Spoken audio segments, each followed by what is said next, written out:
I know that day I was rich. I was broke. I was pissed. I was angry at everybody else but who? Myself.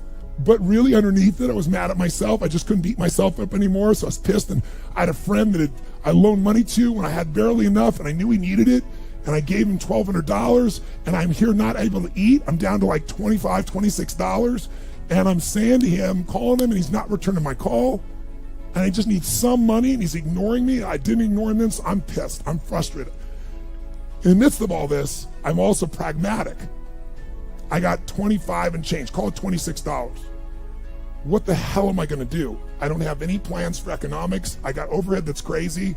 I'm living in this little tiny apartment, 400 square feet in Venice, California.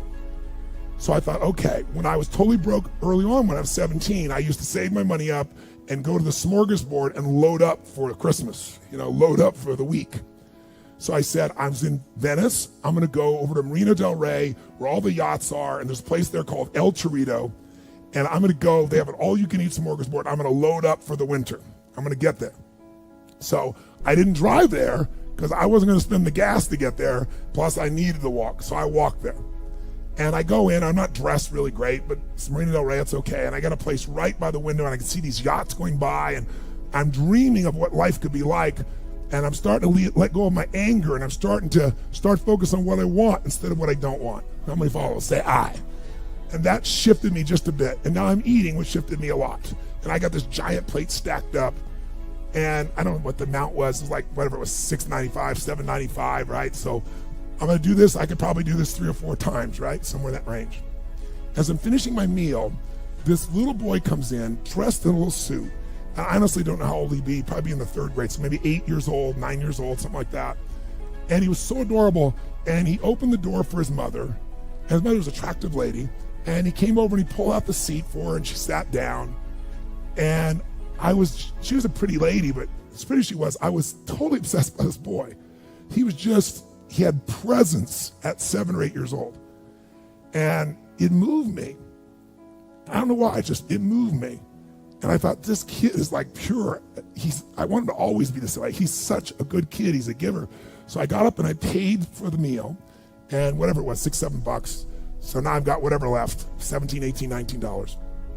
And I walk up to this little boy, and I said, excuse me. And I said, I just want to acknowledge you for being such an extraordinary gentleman. I said, I saw the way you treated your lady, how you opened the door, how you pulled the chair out. I said, that's class. I said, my name's Tony, what's yours? And I don't honestly remember his name, Charlie or something.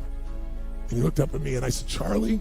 I said, that's amazing, taking your date out for a lunch like this. He goes, well, actually, she's my mom. And I said, that's even more cool. And he said, oh, but I'm not taking her to lunch because I think he said he was 8. I said, oh, yes, you are. I had no plan for this. I just reached in my pocket. I took all the money I had left, $17, $18, $19, and I put it on the table. I said, you're taking her to lunch. He looked up at me and he goes, I can't take that. I said, sure you can. He said, why? Because I'm bigger than you are. And he smiled real big, and I didn't even look at his mom. I just turned and walked away. And I didn't walk out of that door. I flew home. I should have been freaking out. How the fuck am I gonna eat? But I didn't. I flew because something inside of me had finally got past scarcity.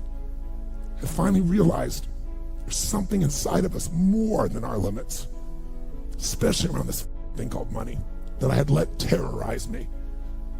And I got home, and the mailman came that day, and I had no idea I was gonna have my next meal.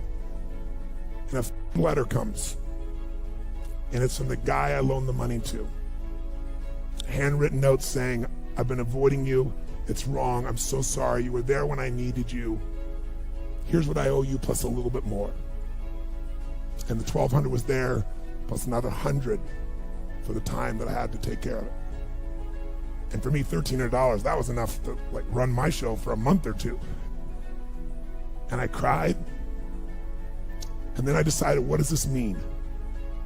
And I thought, this means that whenever you give, it's always gonna come back, so you don't have to ever think about that again.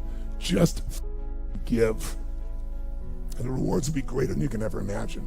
I don't know if that's coincidence, but I decided to believe that day was a blessing when I became rich. And I can tell you honestly, I've had tough days in my life, economically, emotionally, like all of us. But I've never gone back to that scarcity. I never will. The secret to living is giving. Do it when you don't have it, and I promise you, scarcity will leave your life.